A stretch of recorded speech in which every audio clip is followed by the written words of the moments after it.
YCP senior Ambati Rambabu AP CM చంద్రబాబుపై విమర్శల వర్షం కురిపించారు. కేంద్ర హోంమంత్రి ఏపీ పర్యటనకు వస్తే సమస్యల పరిష్కారం కోసం మాట్లాడకుండా మీ ఇష్టం వచ్చిన అంశాలు మాట్లాడారా అంటూ నిలదీశారు.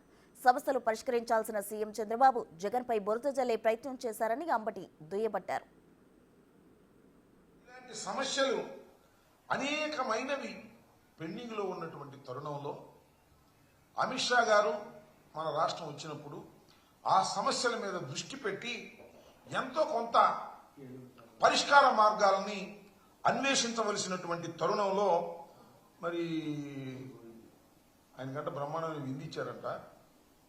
విందించి కరగట్టు పక్కన ఉన్నటువంటి ఒక అత్యంత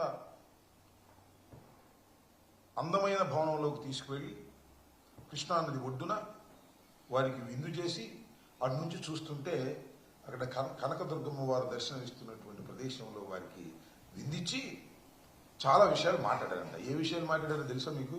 ఇవాళ వాళ్ళ పత్రికలో రాశారు. జగన్మోహన్ రెడ్డి గారి ప్యాలెస్ల గురించి మాట్లాడారంట.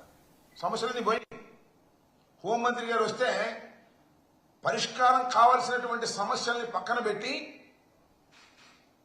జగన్మోహన్ రెడ్డి గారి ప్యాలెస్ గురించి అని అడిగారంట.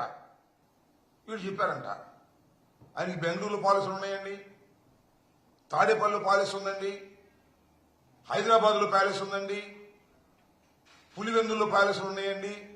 మేము అనుకుంటున్నాం అమిత్ షా గారు ఇవన్నీ అడిగాడని మేము అనుకోవట్లా. వీళ్ళు రాయటం మాత్రం ప్రచారం ఏ సందు దొరికినా జగన్మోహన్ రెడ్డి గారి మీద బురద జల్లుదాం,